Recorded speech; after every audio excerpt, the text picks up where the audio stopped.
جی الحمدللہ آج ہم نے آیت نمبر 25 سورہ توبہ کی یہاں سے لے کر آیت نمبر 30 تک کا مطالعہ کیا۔ شکیل صاحب نے اس کا ترجمہ اور تفسیر سے ہمیں آگاہ کیا، تو بڑی وضاحت سے آپ نے یہ چیزیں یہاں پہ جو ہیں ان کو بیان کیا، ان کا پس منظر غزوہ حنین کے حوالے سے جو پس منظر تھا وہ بتایا، اور پھر اس کے بعد جو ہے حرم کی حدود میں جو ہے کفار کا جو معاملہ تھا اس کے حوالے سے بھی بات ہوئی، اور پھر کس طرح سے کفار کو ایک اسلامی مملکت کے اندر پھر رہنے کی اجازت جب دی گئی تو اس کی کنڈیشنز جو ہیں وہ بھی آپ نے بتائیں، اور پھر آخری حصے میں یہودیوں اور عیسائیوں نے جس طرح سے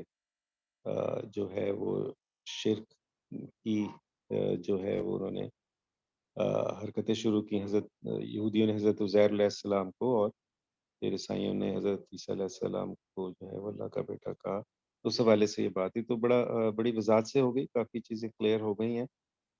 اس میں سوال جواب کا سلسلہ شروع کرتے ہیں۔ اس میں ایک میرا چھوٹا سا سوال تھا کہ ایک اسلامی مملکت کے اندر یہ حکم آیا کہ اگر کفار نے رہنا ہے، وہاں پہ رہنا چاہتے ہیں، تو اس میں وہ ایک جزیہ جو ہے وہ ادا کریں گے، اور ایک چھوٹا بن کر، یعنی ان کی حیثیت کا تعین جو کیا گیا وہ یہ ہے کہ وہ سب کچھ کر سکتے ہیں وہاں پہ، لیکن جو کاروبار سلطنت جو ہے اس کے امور میں شامل نہیں ہوں گے۔ تو یہ کاروبار سلطنت کے کو ذرا تھوڑی سی وضاحت اس میں یہ چاہیے تھی کہ اس سے کیا مراد ہے، یعنی جو سے کہ جو شورا ہے یا نیشنل اسمبلی ہے اس کے وہ رکن نہیں بن سکتے، ہاں، اس کے یا رکن نہیں بن عدلیہ، سکتے۔ ٹھیک ہے، اور وہ نہیں، وہ عدلیہ جو اس کے عدلیہ کے لیے بھی وہ نہیں ہو سکتے۔ اس کی وجہ جو ہے وہ دیکھیں، جو ان کے لیے جو ہے نا، جو ایک ڈیفرنٹ کورٹ جو ہے وہ ایگزسٹ کرے گا، یعنی ایک مسلمانوں کے قوانین ہے تو وہ غیر مسلموں کے اوپر لاگو نہیں ہوتے۔ یعنی اگر کوئی طلاق کے یا جو ہے وہ نکاح کے یا زنا کی جو شرط ہے، یعنی اگر کوئی غیر مسلم جو ہے وہ زنا کرے تو اس کو وہ سزا نہیں دی جا سکتی جو کہ ایک مسلمان کو دی جاتی ہے۔ تو ان کے لیے ایک الگ کورٹ ایگزسٹ کرتی ہے، اس کا جو ہے وہ تو بیٹھ سکتا ہے وہاں پر کوئی غیر مسلم جج جو ہے، لیکن جو نیشنل اسمبلی یا شورا یا پروونشل اسمبلی جو ہے نا، اس میں وہ نہیں آ سکتے۔ تو جی جو بالکل قانون سازی ہے، عدلیہ تو وہ اس قانون کو امپلیمنٹ کر رہی ہوتی ہے۔ بیسیکلی جو قانون سازی ہے اس میں ان کا کوئی شرکت نہیں ہے کسی قسم کی، نہ policy making of the country میں ان کا کوئی لینا دینا ہے۔ صحیح ہے۔ اچھا، اس طرح جو ہوتے ہیں ہمارے سلامتی کے ادارے ہیں یا عسکری ادارے ہیں، تو ان میں کیا وہ شامل ہو سکتے ہیں؟ سلام یعنی فوج میں آ سکتے ہیں کہ نہیں آ سکتے، جی جی ہے نا؟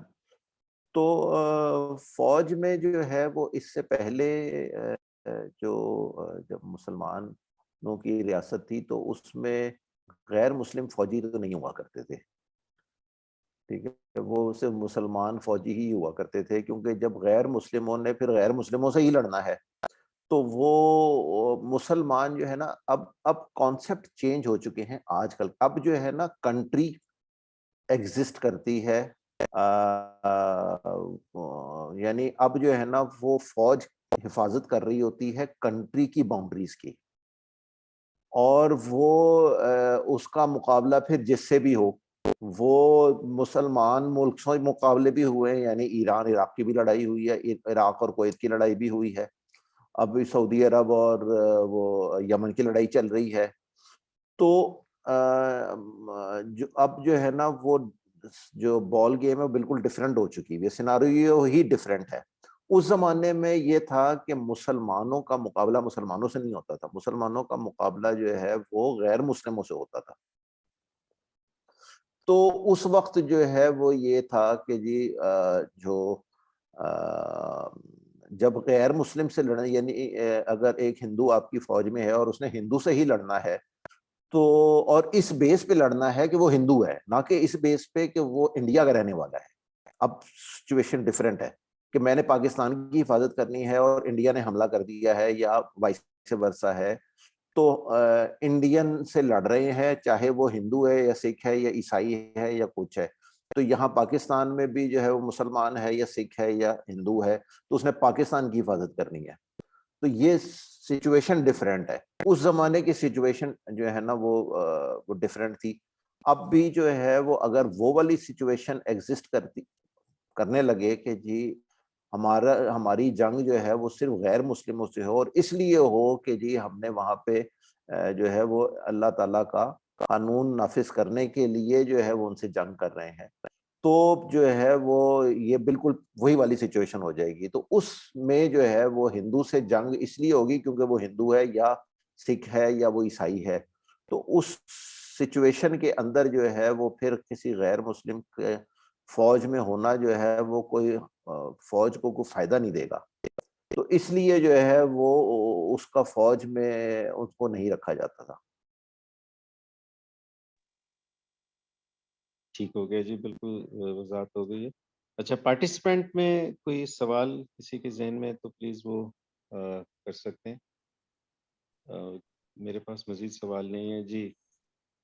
پارٹیسپینٹ میں اعظم صاحب ہیں، عارف صاحب ہیں، مساج شاہ، آپ کا کوئی سوال ہے؟ فاروق بھائی ہیں، فاروق بھائی ہیں، تو آپ پلیز آج کے لیکچر کے حوالے سے سوال کوئی ہے تو آپ کر لیں.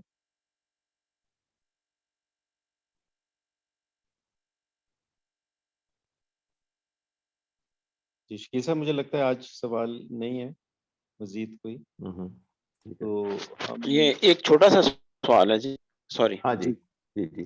ایک چھوٹا سا سوال ہے اس معاملے میں کہ فیس جو صورتحال بتائی گئی اس میں تو اسلامی ملک تو کوئی بھی نہیں ہے ہمارا فی زمانہ. جو ہم تو صرف وہ مسلمان گنے جاتے ہیں، لیکن وہ جو ایک اسلامک کنٹری جو جو مدینہ یہ جو اسٹیٹ تھی مسلمانوں کی تھی، وہ چیز تو کوئی بھی نہیں ہے. اس بارے میں اب وہ جو ذمہ کے حقوق وغیرہ کا وہ کیا حساب چلتا ہے؟ دیکھیے ذمے کے حقوق جو ہے نا وہ تو اسلامک اسٹیٹ نہ بھی ہو، ہیلو یعنی ہیلو اسلامک اسٹیٹ سے مراد یہ ہے کہ وہاں پر اس طرح کے اگر قوانین نہیں بھی ہیں اور لیکن مسلمانوں کی اکثریت رہ رہی ہے، تو ان کی ذمہ داری ہے کہ جو ان کے یہاں مائنورٹیز رہ رہی ہیں ان کے حقوق کی وہ حفاظت کرے. جو بھی مسلم کنٹری کی جو حکومت ہے اس کی یہ ذمہ داری ہے کہ وہ ان کی حفاظت کرے، ان کی عبادت گاہوں کی حفاظت کرے، ان کے جان و مال، عزت و آبرو کی حفاظت کرے. اور جو ہے وہ اس کو یہ حق حاصل ہے کہ وہ ان کے اوپر جو ہے وہ ایک معمولی سا ایک ایکسٹرا ٹیکس لگا دے کہ جی جو کہ ذمیوں کے لیے ہوں گے یا جو غیر مسلموں کے لیے ہوں گے کہ جی آپ ہماری کنٹری میں رہ رہے ہیں تو آپ کی جان مال عزت آبرو کی حفاظت ہماری ذمہ داری ہے. تو اس کے لیے آپ کو یہ ایک معمولی سا جو ہے وہ ٹیکس، جو کہ ابھی میں نے آپ کو مثال دی ہے کہ بہت ہی معمولی سی وہ رقم تھی وہ جو کہ وہ دیا کرتے تھے، تو بالکل وہ جو ہے وہ ان کو حق حاصل ہے، اگر وہ کرنا چاہیں تو وہ کر سکتے ہیں. اس سے کوئی تعلق نہیں ہے کہ وہاں پر جو ہے وہ اسلامی قوانین نافذ ہیں کہ نہیں ہے. بہرحال میجورٹی مسلمانوں کی ہے اور حکومت انہی کی ہے، تو وہ ان کی اگر وہ جزیہ لگانا وہ لینا چاہیں تو بالکل قانونی ہوگا، اور ان کی پھر ذمہ داری ہے ان کی حفاظت کرنا ہر طرح سے.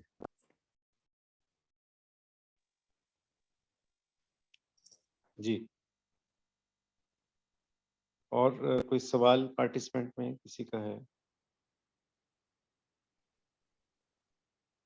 میرا خیال ہے مزید کوئی سوال نہیں ہے شکیل صاحب، تو آج کے ٹھیک ہے. سیشن کو ہم یہاں پہ ختم کرتے ہیں اس دعا کے ساتھ کہ اللہ تعالیٰ ہمیں قرآن پاک کو پڑھنے کی، سمجھنے کی، اس پر عمل کرنے کی اور اس کے پیغام کو آگے پہنچانے کی توفیق عطا فرمائے. السلام علیکم. وعلیکم السلام.